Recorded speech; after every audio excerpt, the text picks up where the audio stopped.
Okay, buddy. Okay, mate, that'll do. My name is Tom Harley, and as chairman of the Menzies Research Centre, I'm delighted to welcome Howard has agreed to the centre naming this annual lecture after him. We believe it will become one of the major annual events of the policy and political calendar. We're of course even more pleased that John Howard has agreed to give the first lecture. We're honoured to have Malcolm Turnbull here. Before I start, I'd like to acknowledge Tony Nutt and the staff of the Victorian Division of the Liberal Party for their help with getting together. The Centre will research and develop a suite of policy ideas of how the Australian economy emerges stronger from the current economic situation. The work will focus on building productivity, on capital formation, the cost of employment, the need to leverage our national strength and creativity. We believe this will be a highly significant project by its ability to attract sponsorship. If you're interested in supporting the Centre's activity, there's information on your seat about is the beginning of today's Liberal Party. I looked at its first manifesto, and there's a striking similarity to the themes and values of the Liberal Party today. The first Liberal Party, like its successors, was dedicated first and foremost to Australian national development. The first manifesto saw a strong role for government in prudent and precise regulation.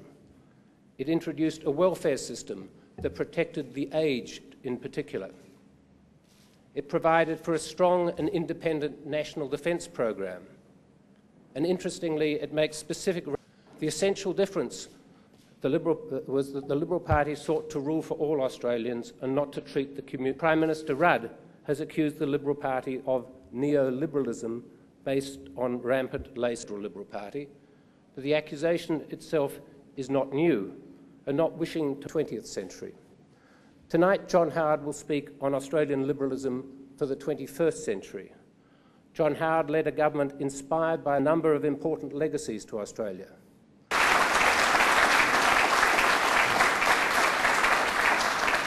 Thank you very much, Tom. Malcolm Turnbull, the leader of the Federal Parliamentary Liberal Party.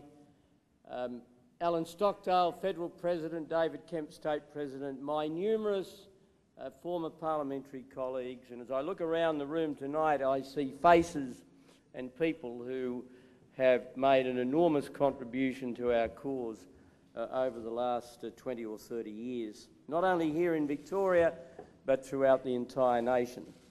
Now tonight I want to reflect for a moment on some of our achievements in office. I want to say something about the values that are as relevant now as they were 30 years ago, and certainly the values that sustained us in government, and also say something about this latter-day attempt to denigrate the contribution of competitive capitalism and free markets to the remarkable economic growth that's occurred over the last 30 years.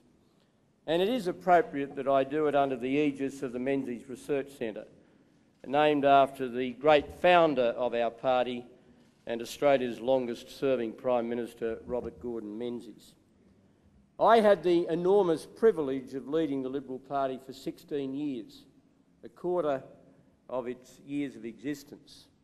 And I want to say tonight how much I am in debt to the party for its loyalty, its forbearance, its understanding and its generosity to me over a long period of time. What I achieved in public life, I owe to the Liberal Party of Australia, and I will always be very grateful to the party for the opportunities it gave me.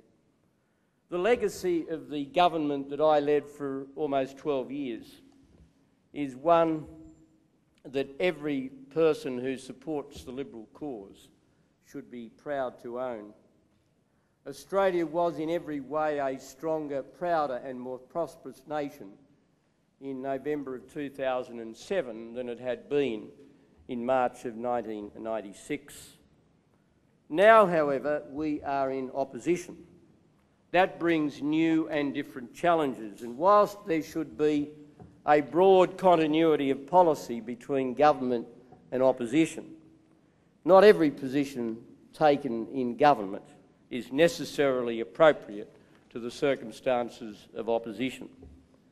I welcome Malcolm Turnbull here tonight. He has my respect and my strong support in his endeavours to lead us back into government.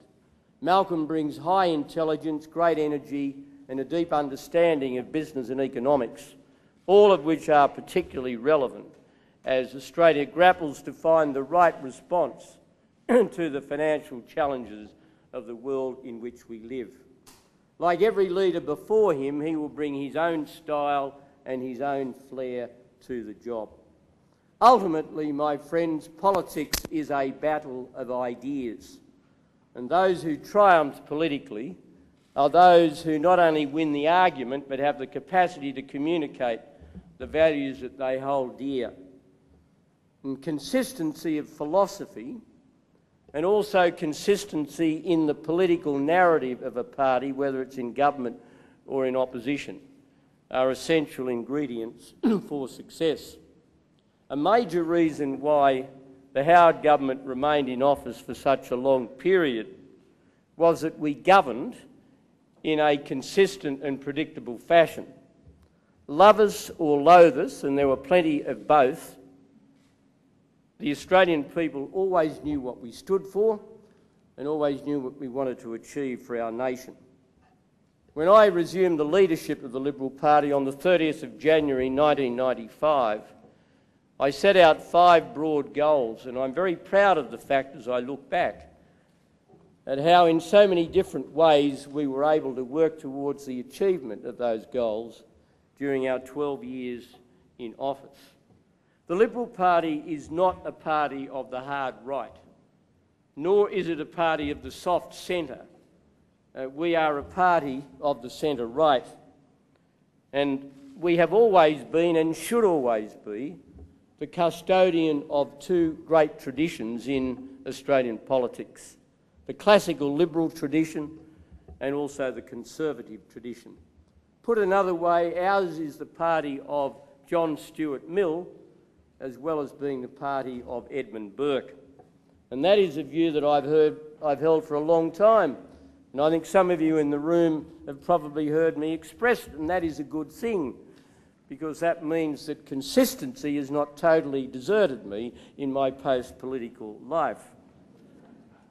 The colloquial description of our party, which I've frequently employed as well, as being a broad church, is one that we should not only treasure because it means a lot to a lot of people, but we should also practice it in the decisions that we take. Ours is a party that rejects extremes. We should not, however, be a party that always seeks the midpoint between opposing arguments. And many of you will have noticed that in my years in office I never employed the expression middle ground or consensus. I preferred to use the expression mainstream, because quite often the right decision on something was not in the middle of the argument, it was on one or other side of the argument.